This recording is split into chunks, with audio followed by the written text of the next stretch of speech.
The government of El Salvador declared a state of emergency in the country following a surprising rise in crime in the Central American nation.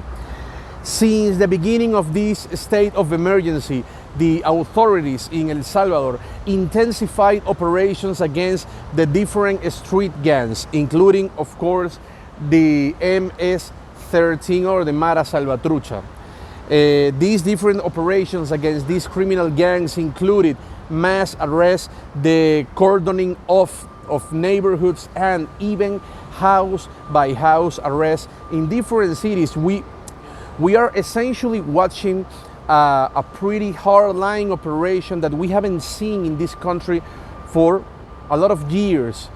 So it is important to point out that this situation, this current situation that I'm describing right now in El Salvador, has raised massive concerns among different organizations that it could open the door to all types of human rights violations, which of course wouldn't be new not only in El Salvador but also in these types of police operations in Latin America.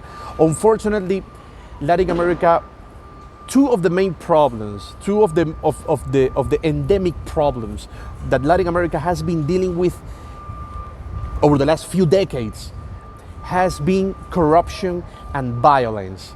The problem with violence is that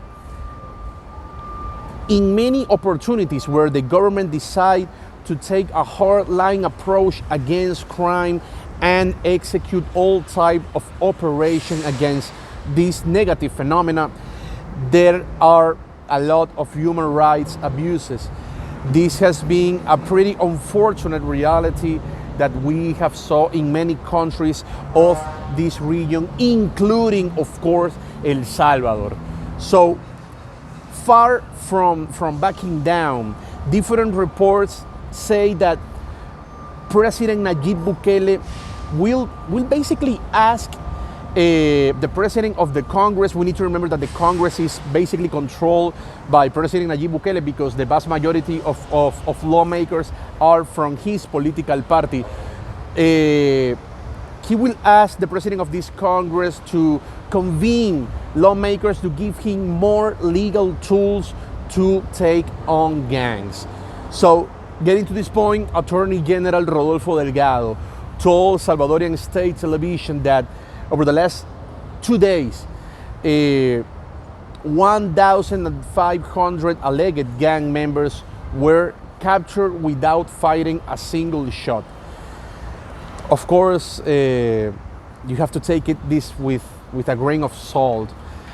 But the truth is that President Nayib Bukele decided to declare the state of emergency after 89 killings last weekend, compared with the 79 killings in the whole month of February. So we saw a surprising rise in homicide in this country, and of course this was quite important for the Salvadorian president because he needs to maintain low homicide rate. He needs to maintain the low homicide rate he achieved, despite the fact, and we need to tell this, and you actually need to know this, despite the fact that President Nayib Bukele achieved this impressive milestone basically by negotiating with the criminal gangs.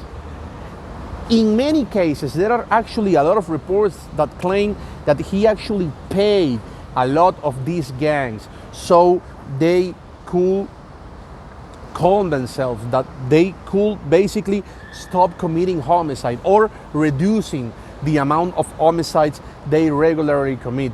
So we're going to see what is going to happen in this country, and of course, let's hope that on the first hand, violence stop being a problem in El Salvador, and of course, we also need to hope that in order to get this happen, the government commits all the legal procedures without committing any type of human right violation. Reporting from Medellin, Colombia, Luis Orozco, Newsweek.